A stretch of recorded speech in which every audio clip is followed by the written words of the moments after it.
I wasn't supposed to be home for another 3 weeks. Business overseas had me tied up, but a sudden change in plans freed me to return early. As I drove up the winding private road to my estate, the familiar sight of towering trees and the sparkle of my lakefront mansion filled me with relief. This home wasn't just a house. It was my sanctuary, the place I'd built with years of work, sweat, and sacrifice. But the peace I expected was shattered the moment I pulled into the driveway. My gate, normally locked tight with my private security system, stood wide open. My gut sank. The mansion, with its tall windows and white stone exterior, looked the same from the outside, but something felt off. The porch lights were on, even though I'd left them off. I stepped inside and the smell hit me first. It wasn't the clean, polished scent I was used to. It smelled lived in, but not by me. On the marble counter in my kitchen, a half-empty cup of coffee sat next to a crumpled fast food bag. My chest tightened. Someone had been here. No, someone was here. I heard it before I saw it. The sound of laughter upstairs. A woman's laugh. I froze in place, rage simmering in my chest. I crept up the stairs, and what I saw nearly made my blood boil. There she was. Karen, my HOA president, the same woman who had been harassing me for years with petty fines, bogus violations, and letters demanding I comply with rules she made up on the spot. And now, unbelievably, she was standing in my bedroom wearing my robe as if she owned the place. The sight of her in my mansion, my private home, was enough to send my mind reeling. She wasn't alone either. A bottle of wine and 2 glasses sat on my dresser. My robe wasn't the only thing out of place. She had a pile of her clothes stacked neatly on my chair, and the faint sound of a TV came from the living room, where someone else was clearly watching. "Karen," I said, my voice low, calm, controlled. She nearly jumped out of her skin, her face pale, eyes wide. But then, in typical HOA Karen fashion, she straightened up, folded her arms, and sneered. "You weren't supposed to be back yet." The audacity made me laugh in disbelief. "This is my house," I said. "What are you doing here?" Instead of answering, she pulled out her phone. "You can't just walk in here like that.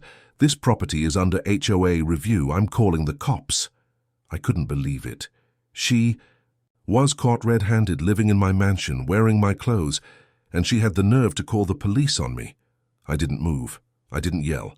I just let her dig her hole deeper. Within minutes, 2 patrol cars pulled into my driveway, lights flashing. The officers stepped inside, one hand hovering near his holster. "Sir," one said, "we've had a report of trespassing. This woman says you broke into her home."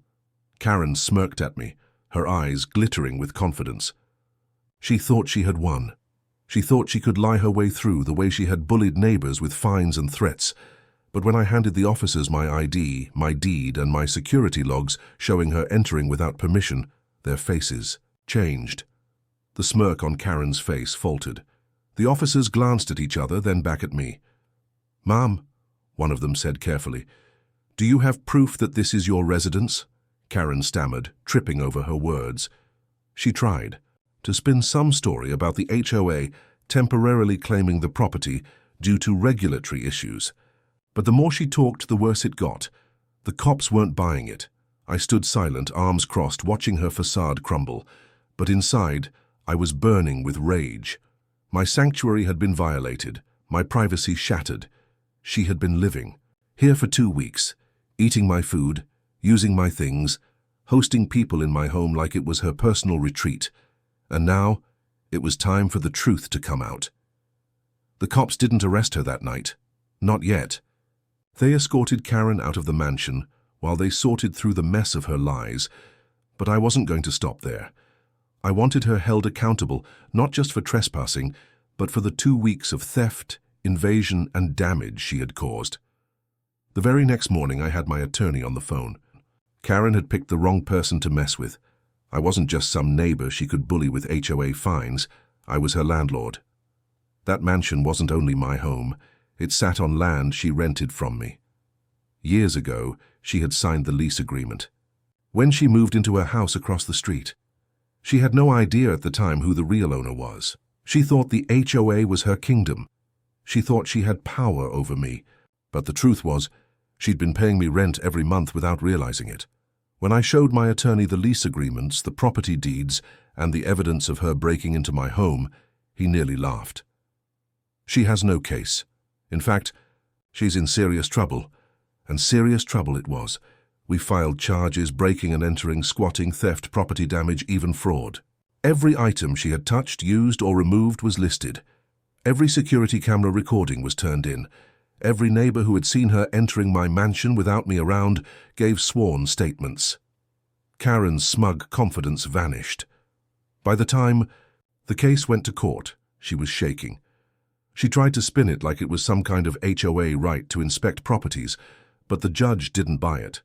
In fact, the judge nearly laughed her out of the courtroom. When the ruling came down, it was swift and brutal.